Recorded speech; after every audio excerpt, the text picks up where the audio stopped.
My daughter banned me from her wedding because her stepfather was paying more, so I canceled my silent contribution, and they had no idea until it was too late. Hello everyone, welcome to Reddit Visuals. I've always believed that love, real love, shows up in action, not just words. That's how I raised my daughter, Emily. From the day she was born, it was just the two of us. Her mother left when she was still in diapers, and I had no choice but to figure out fatherhood one bottle, one scraped knee, one lullaby at a time. I was 24 and terrified, but she gave me purpose. She was everything. Fast forward a decade and a half, I met Karen. She was kind, grounded, and good to Emily. When we eventually married, Emily was 16 and had started to call her Mom, even though there was no biological tie. Karen's ex-husband, Rick, was also in the picture, but just barely. He'd pop in with a flashy gift or a text every few months and then vanish again. I never competed with him. I didn't have to. I was there, every day. But something changed over the years. Slowly, subtly. Rick started showing up more after Emily turned 20.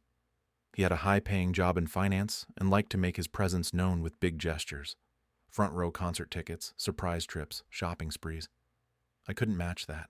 I didn't want to. I believed in being reliable, not extravagant. So when Emily got engaged at 26, I was thrilled.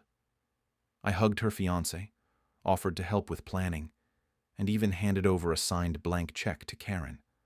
I told her, use it when needed. Just don't tell Emily it's from me. I don't want this to feel like a contest. She agreed, or so I thought. Weeks went by. I noticed I wasn't being asked to help with anything. No venue discussions, no menu tastings, no father-daughter dance. At first I assumed they were just busy, but then Emily posted an Instagram photo. Her, Rick, and her fiancé holding champagne glasses with a caption that said, "So grateful for the man making this dream wedding possible."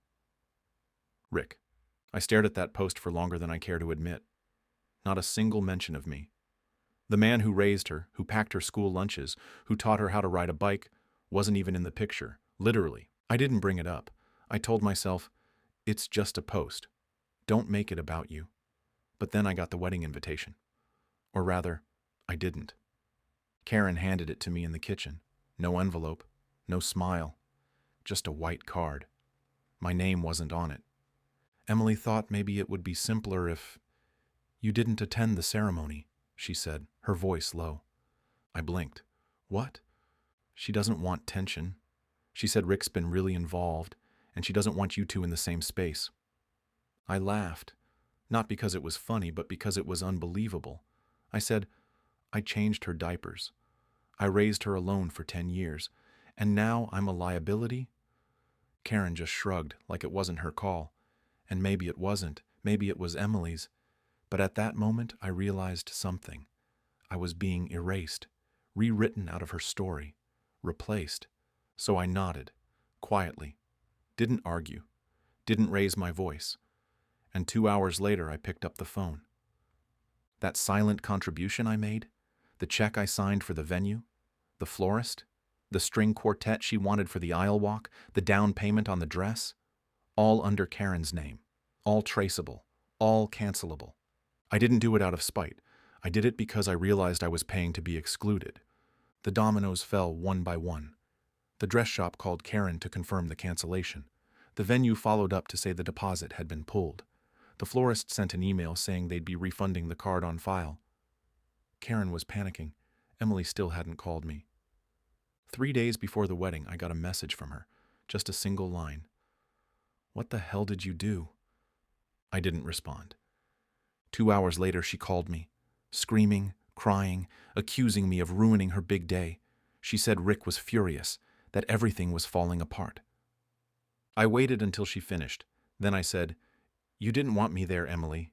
So I made sure I wasn't involved. Not in person, not on paper, not in spirit.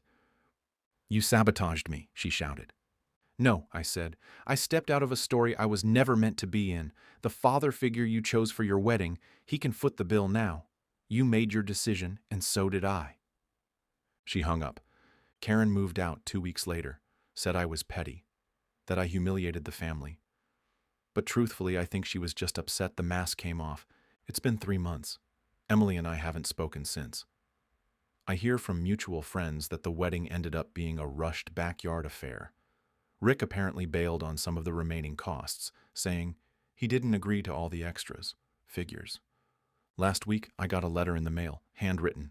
No return address, but I knew the writing instantly. It was from Emily.